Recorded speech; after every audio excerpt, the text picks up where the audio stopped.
Hi, everyone. Thanks a lot for joining our third Urban AI conversation. I'm Hubert, the founder of Urban AI. So very quickly, Urban AI is a think tank that federates a global community of pioneers in the emerging field of urban artificial intelligence. And together with this community, we are investigating these concepts. And we also propose ethical modes of governance and sustainable uses of this technology. Urban AI is also a space for debate, exchange, and meeting, and this is why every Tuesday we organize Urban AI conversations. So during this conversation, one member of the community will present his work, his ideas, his last contribution, as it will be the case today. And so we have with us today Rafael Luna.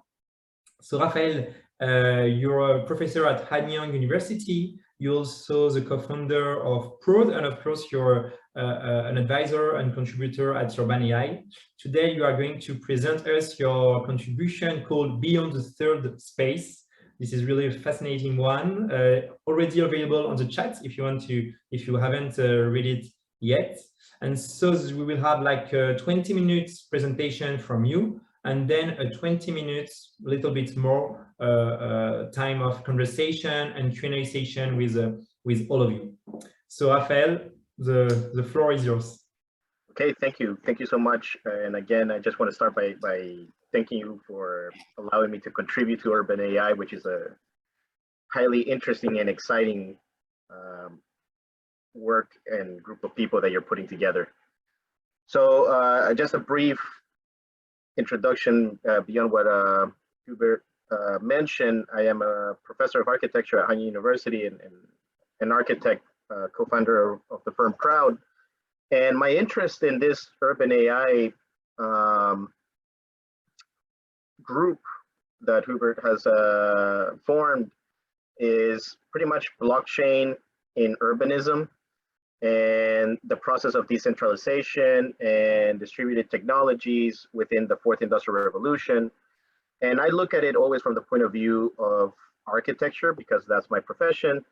So I'm not keen in coding or programming, but I am fascinated by the possibilities of what machine learning and AI can do towards the space of, well, the urban space and architectural space. So today I'm going to start sharing my screen. Today I'm going to present the work that we did as a research for an exhibition. It was commissioned by the city of Seoul in 2020 to try to think about what to ask during the pandemic situation and how to move beyond it, or what are the conditions that have come from it. So at PRAUD, we developed this this research looking at what we call beyond the third space, and looking specifically at the technology of autonomous vehicles and what type of transformation they're going to do towards the physical urban space and the mutations that they can create with architecture. So my research in this field has a specific context of Seoul, and for the Urban AI has the specific context of autonomous vehicles. So we start by looking at basically this notion of the third space, which was something that was highly disrupted during the pandemic. And if you know the third space as most commonly the space between home and work, you know, that space in between, it originally comes from a post-colonial theory of Homi Bhabha that defined a space of encounter and exchange for dialogue and interconnectedness, the in-between space for cultural hybridity. And of course, with the pandemic, this was something that was highly affected as we were forced to have social distancing. So that space of interconnectedness and the in-between space was something that was highly disrupted, right? And for a city of Seoul, that is, it's a 10 million people city within the administrative boundary, 25 million in the metropolitan region. Commuting from work, you know, from home to work or work to home becomes somewhat of a third space. Most of the people spend like an hour commuting in the trains. And of course, this was, it's highly congested, highly dense. So it was promoted to use the personal vehicle to stay safe and, have some social distancing, which is counterintuitive to all of these notions of sustainability, right? Instead of going from mass transit to go back to private transportation. But it started offering this sort of condition where you have the privacy of your own pod, and you can start having these new type of social spaces which are already compartmentalized and socially distanced, because you are in your car with a limited number of people, usually 4 people at most, and you end up producing these new type of urban events, like watching, like here that we see people watching Netflix in the car as a date, or going out to eat, right, in the car, or of course your own private space outside from home. So going back to this context of how we are moving within the 4th Industrial Revolution and the inevitable condition of autonomous vehicles, right? We start questioning, what is the next generation of third space? What can it be now that we have these, the car becoming sort of a new urban space, and the possibility of making it an autonomous vehicle? And what happens when you think about it is that an autonomous vehicle, you don't need a driver, so eventually it's a movable room, right? We no longer need a driver, so it's actually a space that moves around the city, enclosing 4 people, and you can do other programs other than just sit there and drive and commute. So in fact, it becomes an autonomous mobile space rather than an autonomous vehicle. If we think about it as an autonomous room, as a movable room, these are things that can move around the city, and if we put them in the context of the pandemic, of course, they form mobile collectives. But for a society like Korea that already engages compartmentalizing programs through the use of the room,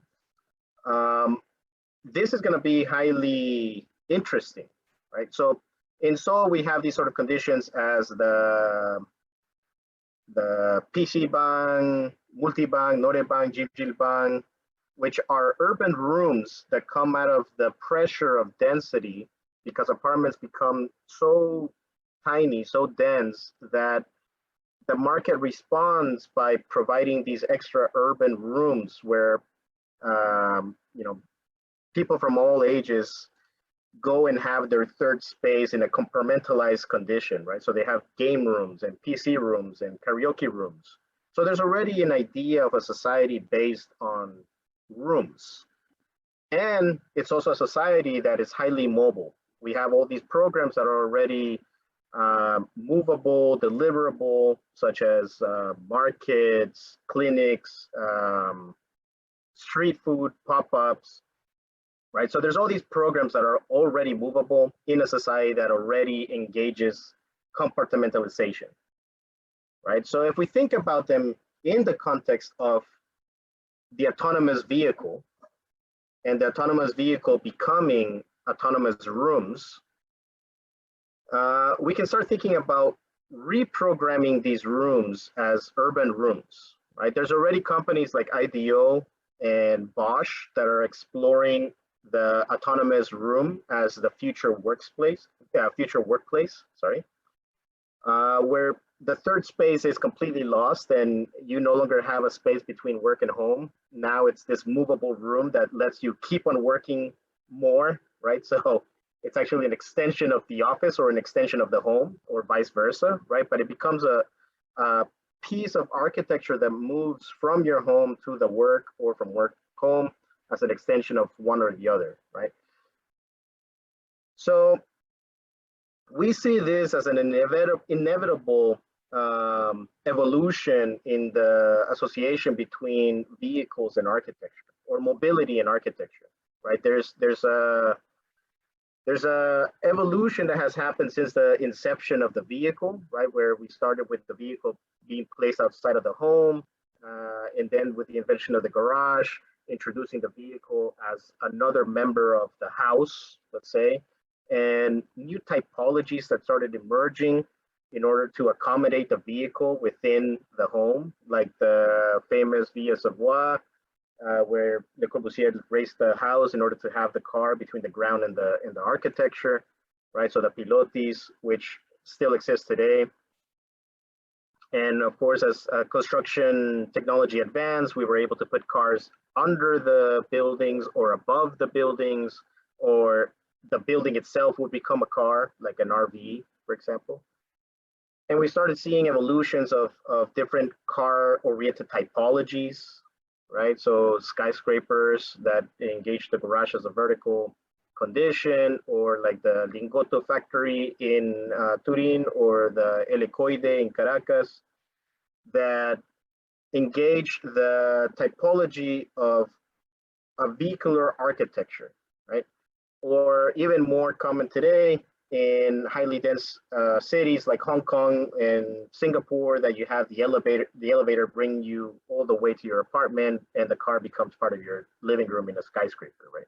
So we end up seeing all these evolutions of the integration of vehicle and architecture, and we question, what will be the next evolution, right? We see drive-in, drive-through, drive-to. With the autonomous room, right? With the autonomous programmable room, we question, are there going to be new typologies, new adaptations that start mutating existing typologies of buildings where we live, where we work?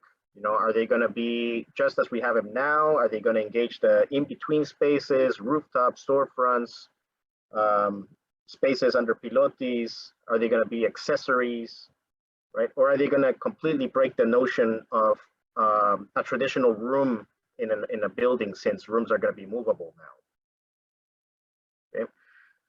So this puts us in a very critical point in time, similar to the 1960s, where we had critical utopias, where we had groups of architects questioning, what would be the future of city now that new technology was evolving in a critical point in time where there was political and economical uncertainty, just as we have right now, right? We have political, economical, social, ecological uncertainty, and we have all these new technologies emerging. And I think it puts us in a very interesting point in time where we can start envisioning or re-questioning what's gonna be the future city. So we can somehow re-flash on some of these ideas that existed previously in the past, like the instant city, where Archigram saw it as, cities that are dead or lack of programs. You can drop off program and make it a cosmopolitan city, right? Well, now we deal with, in the 21st century, with trying to make cities more efficient, more sustainable, but we have conditions such as urban voids or food deserts or these sort of problems, right?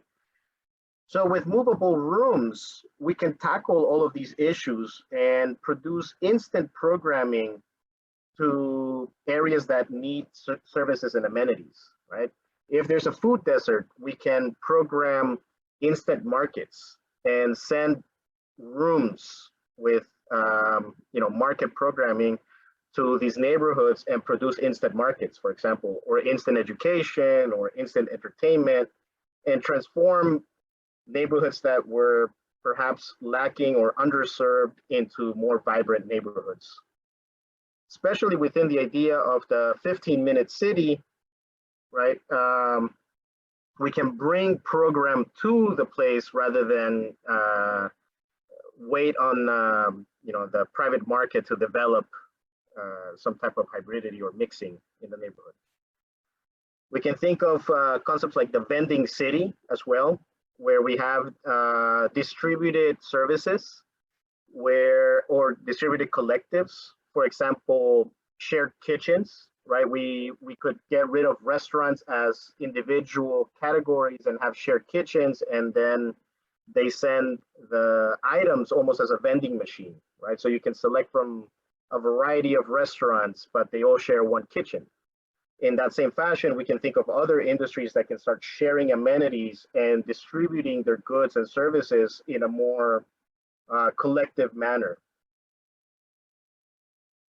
Or if we stay within the narrative of the pandemic, the distanced city, right? That you no longer, for example, in this case, you no longer go to the restaurant comes to you, right? And we lose the whole sense or idea of the delivery of services, the delivery of goods, and instead we end up getting the delivery of experiences, right? So a restaurant can have these autonomous rooms where they just, service the room and then they send the room to you. And again, I'm just using these as examples to make it easy to understand the concept, but this can apply to many services, right? And more radically, what if we get rid of city altogether and we no longer have urban grids or urban forms, but instead we have swarm formations of completely autonomous movable urbanity, right? Where we get rid of the whole notion of the 20th century zoning of the city, and we actually can produce a vibrant city through mixing, through dezoning, if all of these programs can actually move and be flexible and have movable collectives as well, right? I mean, this would be completely maybe dystopic, no? I mean, because it gets rid of the whole notion of city. But I like the idea of thinking or pushing that dystopic agenda in the sense of, what could be almost the limit of thinking of everything as a movable architecture or movable room in an autonomous condition, right? If everything is GPS based, then we can get rid of grids and roads in the traditional sense that we need them to orient ourselves. So for architecture, this presents a radical change. Just as the cities will radically change, architecture will also need to mutate into new typologies that adapt to these movable rooms. We can start thinking about architecture prosthetics where we borrow from other industries. And it's almost like a RoboCop architecture type of thing, right? Where we have these attachments that deal with the movable and autonomous pods that connect back to the static or service spaces of architecture. If we think of it also in the dystopic condition of the pandemic continuing, we can think of these pods as already the space of distanciation. Right now, we've been dealt with this idea of the 2-meter separation, which it's somehow thought of in this way in a linear manner, but if we think of it in a 3-dimensional manner, it produces this triangular grid where you cannot touch anybody within a 2-meter triangle. This ends up forming dead space between people, right? If you cannot engage somebody within 2 meters, then that space in between is dead. So we could think about what about if we make that space a usable space like furniture, for example. So here we have an oversized table with the cutouts of the circles of distanciation where you can have a meal with somebody else at 2-meter distance. This means that you can squeeze the traditional space of a full space into a half space because now you only need the space of the table. And how would these be serviced? Well, if we have the autonomous pod becoming something of an individual movable condition, a movable room that can carry any type of program, then we end up having these pods forming the service for these half spaces that end up producing these type of again, very dystopic scenarios where almost like in what is that movie, Wall-E, right? That nobody walks and a little movable car takes you everywhere, right? So if we have these autonomous pods become individualized, movable rooms, right? They would take you to your half space and pop you into your circle. And instead of thinking of the stratification of program in a vertical manner, we can start thinking about the pixelation of program, because now we can start engaging a multiplicity of events and programs within the same space, right? So we could end up having these very highly mechanical and serviced conditions where we separate each other from, by 2 meters, where the autonomous pod pops you in, and you could end up having somebody having coffee while somebody's working or somebody studying, all in the same space, right? And because the pod can be programmed with anything, it's basically like you bringing your restaurant with you, right? And you would just meet somebody into one of these spaces, right? So you could have your work or your Zoom session or whatever it is, everything as a pixelated programming, right? And in an even more dystopic scenario, let's say, for the context of Seoul, where we're looking at the year 2045 and 2060, that the majority of the population is going to be single, and about like 50% of the population is going to be single. So we're going to have more typologies of co-living or shared living, right? So in that scenario, we can end up looking at how the pod becomes an extension of the home. And you end up getting typologies like these, where you have, for example, this is an imaginary scenario for 2 roommates that the pod docks in between the static stations, where you have a bedroom, a shared bathroom, and then the other bedroom. And the pod basically parks and forms an extension to your home, provides the workspace or whatever, right, that incorporates into the bathroom or bedroom. And similar to the half space, it would pop you up in a highly mechanical manner, where you engage your roommate in this 2-meter distance scenario, and the food gets delivered to you. So you end up living with somebody, but never really engaging somebody. Again, these are dystopic scenarios that we were imagining, almost like a glass mirror show type of thing. Okay, so then again, what would be the result of all of these very dystopic scenarios of completely compartmentalizing and relying on an autonomous pod that becomes a programmable pod? Would we end up compartmentalizing and socially distanced and GPS guided the zone pixelated program city, right? Does it kill the city completely? So we ended up building a little pavilion to test out the space, where we built something like this that showed the half space and a diagram of the autonomous pod that would pump you up into the half space with a hydraulic. And then we built it for the Seoul Hall of Architecture and Urbanism. And the idea is that through the hydraulic, it pops you up, and you can feel that social distance space of 2 meters between people. Okay, let me see. That's it. This was when we were building it. It's like a little pod. Of course, we're using existing old technology of hydraulics. It's nothing fancy. It was more about testing that notion of the 2 meter distanciation third space with a pod that would take you and lift you up.